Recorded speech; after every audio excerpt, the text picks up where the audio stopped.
Hello everyone, welcome back to my YouTube channel Nitin academy. आज हम BA first year history की book प्राचीन and पूर्व मध्यकालीन भारत का इतिहास पढ़ेंगे। इससे पहले हमने पहला पार्ट इसका कर चुके हैं, जिसमें अगर आपने पहला पार्ट नहीं देखा तो उसको जाकर देख लीजिए, तभी आपको समझ में आएगा, क्योंकि ये वीडियो का सेकंड पार्ट है। इसमें हम पढ़ेंगे पाठ्यात्मक एंड पुरातात्विक स्रोतों की व्याख्या, जिसमें पाठ्यात्मक स्रोतों के अंदर हमने साहित्यिक स्रोत पढ़ रहे थे। साहित्यिक स्रोतों के अंदर हमने धार्मिक साहित्य और लौकिक धर्म साहित्य के बारे में जान रहे थे। धार्मिक साहित्य के अंदर हमने जाना था, जिसके अंदर हमने ब्राह्मण साहित्य के बारे में जाना था। ब्राह्मण साहित्य के अंदर पुराण, महाभारत, महाकाव्य के बारे में हमने और वेदों के बारे में जानकारी जानी थी। अब हम जानेंगे बौद्ध ग्रंथ के बारे में। बौद्ध ग्रंथ क्या है? तो बौद्ध ग्रंथ साहित्य है जो धार्मिक साहित्य के अंतर्गत आता है। तो प्रारंभिक बौद्ध ग्रंथ को सामान्य दृष्टिकोण से धर्म सिद्धांत अथवा धर्म सिद्धांतर दो श्रेणियों में बांटा गया है। जो प्रारंभिक बौद्ध ग्रंथ है उसको दो श्रेणियों में बांटा गया है। एक है जिसमें से धर्म सिद्धांतर और दूसरा है धर्म सिद्धांत। बौद्ध धर्म सिद्धांत के साहित्य के 9 अथवा 12 उपांग हैं। जो बौद्ध धर्म है उसके 9 से 12 अंग हैं और उन्हें 3 पिटकों, पिटक मतलब होता है डालियाँ या संग्रह। तो जो बौद्ध धर्म है उसके सिद्धांत को 9 से 12 अंगों में बांटा गया है और उन्हें 3 पिटकों में भी कहीं कहीं बांटा गया है। 3 पिटक मतलब होता है इसमें 3 डालियाँ या संग्रह होता है। 3 पिटक के अंदर क्या क्या दे रखा है? 3 पिटक के अंदर है पाली संस्करण, चीनी संस्करण और संस्करण। तो इसमें हम जानेंगे थेरवादा मत के बारे में। थेरवादा ग्रंथ क्या है? तो जो थेरवादा ग्रंथ है वो पाली त्रिपिटक, जो हमने ऊपर पाली त्रिपिटक देखा है, तो थेरवादा मत पाली त्रिपिटक इनमें सबसे पुराना है। जो त्रिपिटक है, जो 3 पिटक हैं, उनको 3 खंडों में बांटा गया है। एक है सूत पिटक, विनय पिटक और अभिधम पिटक। जो सूत है उसे पाली भाषा में सूत कहा गया है और संस्कृत में उसे सूत्र कहते हैं। जो अभिधम है उसे पाली भाषा में अभिधम कहते हैं और संस्कृत भाषा में धम कहते हैं, यानी धर्म कहते हैं। तो त्रिपिटक के 3 अंग है, सूत पिटक, विनय पिटक और धर्म पिटक। सूत का मतलब होता है संस्कृत में सूत्र, और उन धार्मिक अभिनियमों का कहते हैं जिन्हें बुद्ध ने स्वयं उपदेश के रूप में दिया था। जो सूत है पाली पिटक के अंदर, संस्कृत में उसको सूत्र कहते हैं। तो ये सूत है, ये उन धार्मिक अभिनियमों को कहते हैं जिन्हें बुद्ध ने स्वयं उपदेश में के रूप में दिया था, यानी खुद बुद्ध ने उपदेश दिया था, खुद बोला था। सूत पिटक में बुद्ध के धार्मिक सिद्धांतों का संवाद के रूप में संकलित है। जो सूत पिटक है उसके अंदर बुद्ध के जो धार्मिक सिद्धांत हैं उनको संवाद के रूप में इकट्ठा किया गया, संवाद के रूप में संकलित किया गया है बातचीत के तौर पर। हम जानेंगे विनय पिटक के बारे में। विनय पिटक में संघ के भिक्षुओं और विष्णुओं के झूठ, भिक्षुओं और रोकी गई बनाए गए नियमों का संग्रह है। इसमें बताया गया जो विनय पिटक है उसके अंदर जो भिक्षु है और जो भिक्षुणी है उनके द्वारा बनाए गए नियमों का इसके अंदर संकलन किया गया है। जो उनके द्वारा बनाए गए नियम हैं, लॉ हैं। इसमें प्रतिमोक्ष यानी प्रतिमोक्ष से भी जुड़ा हुआ है, जिसमें अनुशासन तोड़ने पर किए जाने वाले पश्चातों की सूची दी गई है। जो विनय पिटक है उसके अंदर जो भिक्षुणु और भिक्षुणी है उनके द्वारा जो नियम तोड़े जाते हैं उनके पश्चातापों की भी सूची दी गई है। जो भी वो नियम तोड़ते थे तो उनके पश्चातापों की सूची विनय पिटक में दी गई है। अब हम जानेंगे अभिधम पिटक के बारे में, यानी धम पिटक। जो ये अभिधम पिटक है ये बाद में जोड़ा गया है। इसमें क्या है? इसमें सूत पिटक में वर्णित सिद्धांत को सुव्यवस्थित यानी दोबारा मैनेजमेंट करके सही तरीके से रखा गया है और सूची बनाई गई है, जिससे सारांश तथा प्रश्नोत्तरी का समावेश किया गया है। अभिधम पिटक को बाद में जोड़ा गया है और उसमें सूत पिटक में वर्णित जो सिद्धांत है उसको सुव्यवस्थित मतलब द्वारा व्यवस्थित करके इसमें रखा गया है, जिसमें सारांश और प्रश्नोत्तरी समावेश किया गया है। त्रिपिटकों को पुनः उपखंडों में विभाजित किया गया है, जिन्हें निकाय कहते हैं। अब इन 3 जो पिटक थे जो हमने पढ़े उनको द्वारा पूर्ण विभाजित किया गया है, द्वारा बनाया गया है, जिसे निकाय कहते हैं। सूत पिटक में 5 निकाय हैं। सूत पिटक में हम 5 निकाय के बारे में बात करते हैं। दिग्गज निकाय, मध्यम निकाय, संयुक्त निकाय, अंगुत्तर निकाय और खुद्दक निकाय। जो ये अंगुत्तर निकाय है इसके अंदर 16 महाजनपदों के बारे में बताया गया है। तो बुद्ध के पूर्व जन्मों से जुड़ी जातक कथा है खुद्दक निकाय के अंदर। जो सूत पिटक के अंदर 5 निकाय हैं, तो उसका जो आखिरी निकाय है खुद्दक निकाय, उसके अंदर बुद्ध के पूर्व जन्मों से जुड़ी जातक कथाएं खुद्दक निकाय में दी गई है। जो बुद्ध से पूर्व जन्मों की जुड़ी कथाएं हैं। खुद्दक निकाय में धम्मपद और थेरागाथा और थेरीगाथा के बारे में बताया गया है। जो खुद्दक निकाय है उसके अंदर थेरीगाथा, जिसके अंदर नैतिक उपदेशों का संकलन, और थेरागाथा यानी बौद्ध भिक्षुओं के गीत बताए गए हैं। थेरीगाथा का महत्व इसलिए भी बढ़ जाता है, जो थेरगाथा ग्रंथ है उसका महत्व इसलिए भी बढ़ जाता है क्योंकि इसमें स्त्रियों के संन्यास की अनुभूति के रूप में ये भारतीय इतिहास को उपलब्ध से वैसी देती है। जो थेरगाथा है उसके अंदर महिलाओं के संन्यास का वर्णन किया गया है कि महिला संन्यास लेती थी। जैसे आज के ज़माने के अंदर जो स्त्री है वो अंतरिक्ष में भी काम कर रही है, घर की रसोई में भी काम कर रही है, एक सरकारी दफ्तर में भी काम कर रही है, एक डॉक्टर का भी काम कर रही है। तो थेरगाथा जो है उसके अंदर बौद्ध और भिक्षुओं के गीत है। तो ये इसलिए महत्वपूर्ण हो जाता है क्योंकि इसके अंदर स्त्रियों के संन्यास की अनुभूति दी गई है, जो भारतीय इतिहास में उपलब्ध है। प्राचीनतम रचनाएं जो हैं वो स्त्री द्वारा ही लिखी गई है, स्त्री द्वारा ही संकलित किया गया है, अथवा इसलिए इसका श्रेय भी नारियों को ही दिया जाता है। जो इसका क्रेडिट है वो भी नारियों को दिया जाता है। बुद्ध परंपरा के अनुसार बुद्ध की मृत्यु के तुरंत पश्चात, जो बुद्ध की मृत्यु है वो 4083 BC मतलब 443 ईसा पूर्व के अंदर हुई थी। तो जो बुद्ध की परंपरा थी तो उसके अनुसार बुद्ध की मृत्यु के तुरंत पश्चात एक राजगिरी के अंदर बैठक बुलाई गई, जो प्रथम भिक्षुओं की परिषद बुलाई गई, और बुद्ध की मृत्यु के 100 वर्ष बाद मतलब 383 BC 383 ईसा पूर्व में वैशाली में द्वितीय बुद्ध संगीति हुई, और दोनों संगीतों में सूत पिटक और विनय पिटक का पाठ करा गया। बुद्ध परंपरा के अनुसार जब बुद्ध की मृत्यु हुई 443 ईसा पूर्व के अंदर, तो सबसे पहली बैठक बुलाई गई राजगिरी में, और दूसरी बैठक उनकी मृत्यु के 100 वर्ष बाद बुलाई गई, जो वैशाली में बुलाई गई। और इन दोनों मीटिंग के अंदर, बैठकों के अंदर, संगीति के अंदर सूत पिटक और विनय पिटक का पाठ करा गया। पाली त्रिपिटकों का संकलन काल जो है वो 3री से 5वीं शताब्दी साल ईसा पूर्व माना जाता है। तो पाली त्रिपिटकों का संकलन काल है 5वीं से 3री शताब्दी साल पूर्व माना जाता है। पाली त्रिपिटकों को पहली शताब्दी में श्रीलंका के शासक वंतगामिनी की देखरेख में पहली बार लिपिबद्ध किया गया था। जो पाली त्रिपिटक है उसकी रचना अलग है, लेकिन जो इसको लिपिबद्ध किया गया वो श्रीलंका के शासक वंतगामिनी द्वारा किया गया था, मतलब लिखा गया था।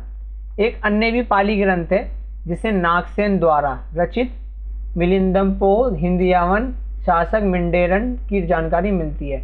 एक अन्य पाली ग्रंथ है जिसके अंदर मिंदी पनोह और हिंदियवन के शासकों के बारे में जानकारी मिलती है। बुद्ध के उपदेशों से जुड़ी हुई पुस्तक नीतिगत या नीति प्रकरण इस काल की ही रचना है। जो बुद्ध के द्वारा उपदेश दी गई पुस्तक है, जो बुद्ध के द्वारा उपदेश में लाई गई पुस्तक है, वो नीतिगत या नीति प्रकरण में ही मिलती है, और जो ये है वो इसी काल की रचना है। 5वीं शताब्दी में बुद्ध घोष द्वारा लिखी गई त्रिपिटक की व्याख्या भी महत्वपूर्ण है। जो बुद्ध घोष द्वारा 5वीं शताब्दी में लिखी गई कथा थी वो भी बहुत महत्वपूर्ण है त्रिपिटकों के लिए। बुद्ध की जीवन कथा से संबंधित पहली महत्वपूर्ण रचना निदान कथा 1ली शताब्दी में लिखी गई। जो बुद्ध के जीवन कथा है, जो बुद्ध के जीवन कथा से संबंधित महत्वपूर्ण कथा थी निदान कथा, वो 1ली शताब्दी में लिखी गई थी। अब हम जानेंगे श्रीलंका में जो पाली रचनाएं हैं। तो श्रीलंका में जो पाली रचना है उसमें दीपवंश और महावंश के बारे में वर्णन किया गया है। श्रीलंका में जो पाली रचना है उसमें दीपवंश जो 4वीं शताब्दी से 5वीं शताब्दी रहे, और महावंश जो 5वीं शताब्दी में रहे। तो श्रीलंका के पाली रचनाओं के अंदर दीपवंश और महावंश ऐतिहासिक और मिथकीय विषयों का मिश्रण है, जिसमें बुद्ध के जीवन कथा, बुद्ध संगीति, मौर्य काल के बारे में, सम्राट अशोक, श्रीलंका के राजवंश तथा बौद्ध धर्म के बारे में बताया गया है, उनके विषय में वर्णन किया गया है।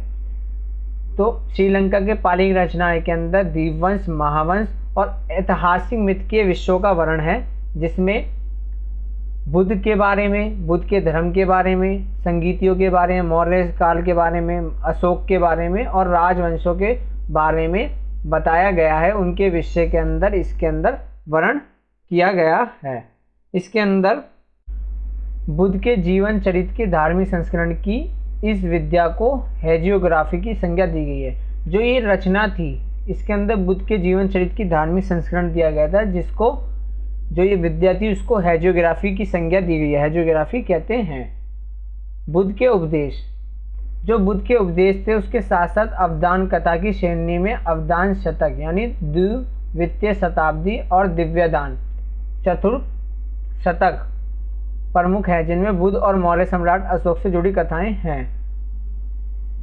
जो बुद्ध के उपदेश हैं उनके साथ साथ अवदान कथा की श्रेणी में अवदान रखा गया है, जिसमें दिव्यदान और शतक के बारे में महत्वपूर्ण है, जो द्वितीय शताब्दी और चतुर्थ शताब्दी के प्रमुख हैं, जिनमें बुद्ध और मौर्य सम्राट अशोक से जुड़ी कथाएं हैं। पहली शताब्दी की प्रज्ञा पारमिता तथा संदर्भ से पुंडकरी में बुद्धिस्ट भविष्य में आने वाले बुद्ध के बारे में बताया गया है। जो पहली शताब्दी में परिमिता के संदर्भ में पुंडकरी है उसके अंदर बुद्धिस्त्व यानी भविष्य में आने वाले बुद्ध के बारे में बताया गया है। यह महायान सिद्धांतों का वर्णन है। बुद्ध के जो महायान विचारक हैं वो एक है नागार्जुन, वसुबंधु, असंग, आर्यदेव व बुद्धपलित और बिग आग दीर्घार्घ की रचनाएं संस्कृत में दी गई है।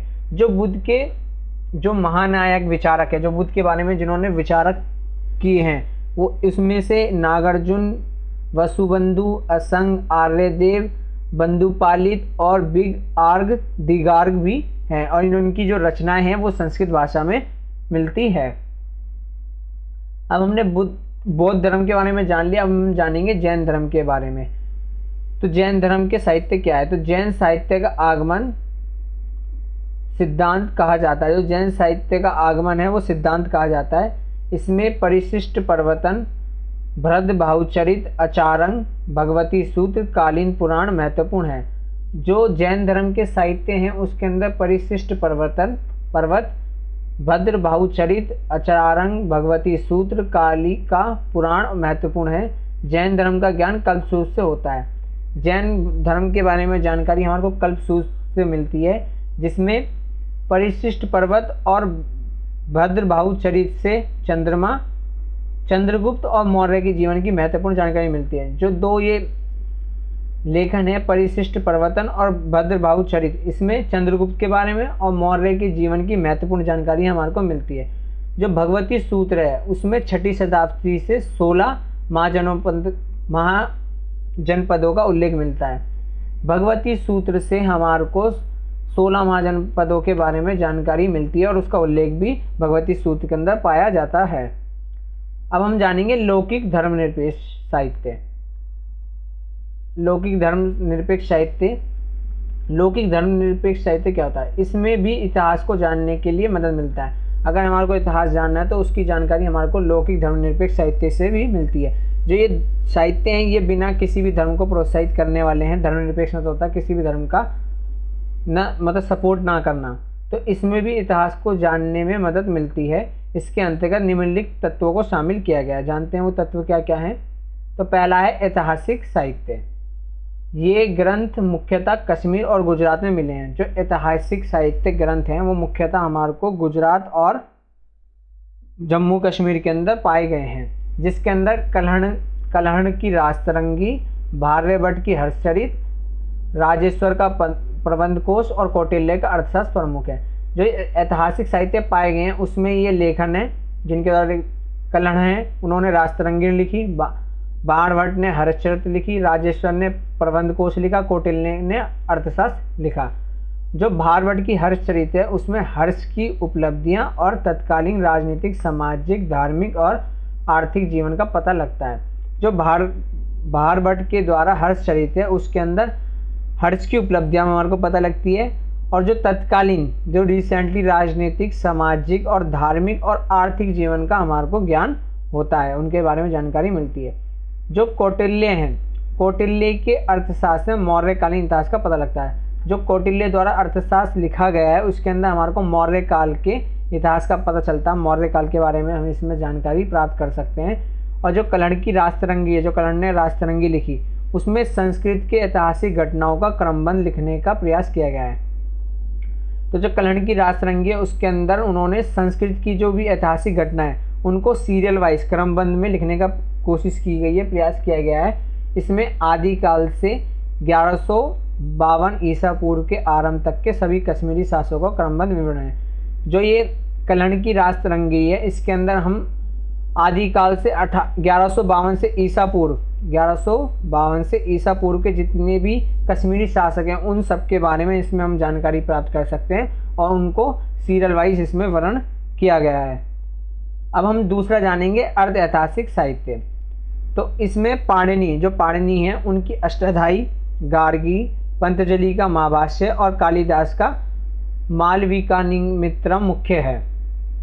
अर्ध ऐतिहासिक साहित्य के अंदर पाणिनि द्वारा लिखी गई जो अष्टाध्यायी है, गार्गी द्वारा जो लिखा पंतजलि है, महाभाष्य और कालिदास के मालविकाग्निमित्रम मुख्य है। ये थोड़ा अजीब सा नाम है, साउथ का है तो थोड़ा अजीब सा नाम है, तो हमारे बोलने में थोड़ी आसानी नहीं हो पा रही है। पाणिनि तथा काव्य के व्याकरण ग्रंथों से मौर्य के पूर्व तथा मौर्य युग की राजनीति का पता लगता है।